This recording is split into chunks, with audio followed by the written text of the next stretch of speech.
मेरे से लिखवा लो, सारे एग्जिट पोल फर्जी हैं। एक एग्जिट पोल वाले ने राजस्थान में टोटल 25 सीट है, उसमें 25 में से 33 दे दिए उन्होंने बीजेपी को। ऊपर से आया होगा भाई बीजेपी को ज्यादा देने हैं, तो उसने कहा मोदी जी क्या याद रखोगे आप भी, आपको 25 में से 33 दे दिए।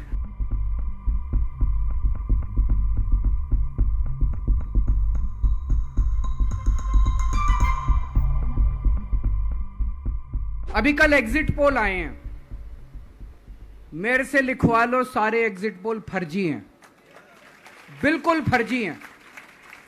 एक एग्जिट पोल वाले ने राजस्थान में टोटल 25 सीट है, उसमें 25 में से 33 दे दिए उन्होंने बीजेपी को।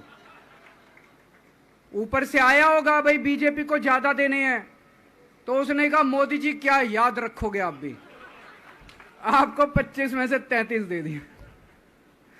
तो पूरा का पूरा फर्जी है, पूरा एग्जिट पोल फर्जी है। लेकिन असली मुद्दा यह है, इनको गिनती से 3 दिन पहले फर्जी एग्जिट पोल कराने की क्या जरूरत थी, यह समझने वाली बात है। मेरे को भी समझ नहीं आया, कई सारे लोगों की कई सारी बातें चल रही हैं। एक ये चल रहा है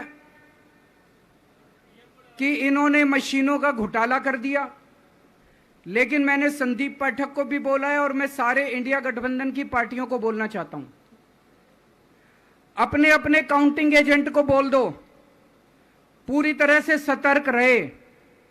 आखिरी तक अगर हार भी रहे हैं तब भी उठ के ना आए। कई बार क्या होता है, 1 राउंड में, 2 राउंड में, 3 राउंड में हार गए तो उठ के चले जाते हैं। उठ के नहीं जाना, सबसे लास्ट में रैंडम जितने बूथ होते हैं, ईवीएम मशीन होती है, उसकी पर्चियां पड़ती हैं।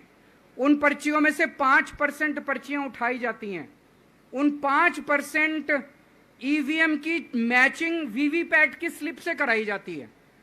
वीवीपैट पे जो स्लिप है उसकी काउंटिंग होती है, जैसे बैलेट पेपर की काउंटिंग होती थी, और उसकी काउंटिंग और ईवीएम की चेकिंग होती है दोनों की।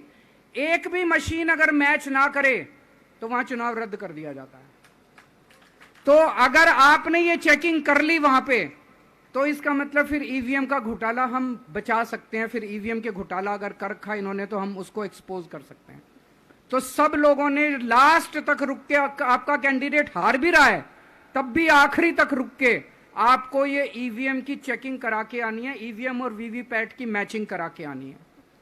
एक थ्योरी ये चल रही है कि इन्होंने इतना ज्यादा सीटें इसलिए दिखाई क्योंकि इनके लोगों ने शेयर मार्केट में इन्वेस्ट कर रखा है, और कल जब शेयर मार्केट खुले तो बम्पर होगा, तो ये अपने शेयर बेच बाच के खुद तो निकल लेंगे। बाकी एक थ्योरी ये चल रही है कि अफसरशाही पे दबाव डालने के लिए अगले 3 दिन में अफसरों से उल्टे सीधे काम कराने के लिए एक माहौल बना दिया गया।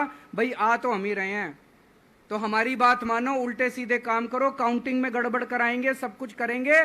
लेकिन फिर से मैं कह रहा हूं, अपने को, अपने काउंटिंग एजेंट, एआरओ, सब आरओ, सब लोगों को अपने को ट्रेन करके भेजना है और अपने को चौकन्ना रहना है।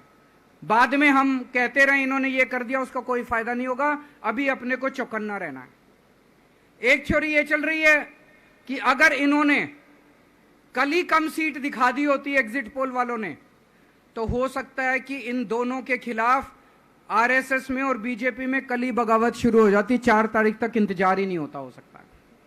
तो कई सारी थ्योरी चल रही हैं, लेकिन अपने को सतर्क रहना है, चौकन्ना रहना है। मेरा अपना मानना है कि 4 तारीख को इनकी सरकार नहीं बन रही है।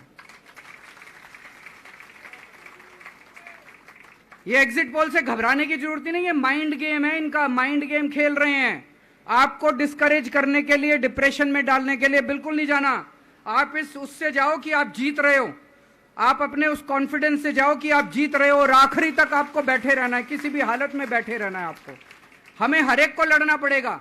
ये चुनाव किसी पार्टी का या किसी नेता विशेष का नहीं है, ये चुनाव इस देश को बचाने के लिए है, इस देश में जनतंत्र को बचाने के लिए है।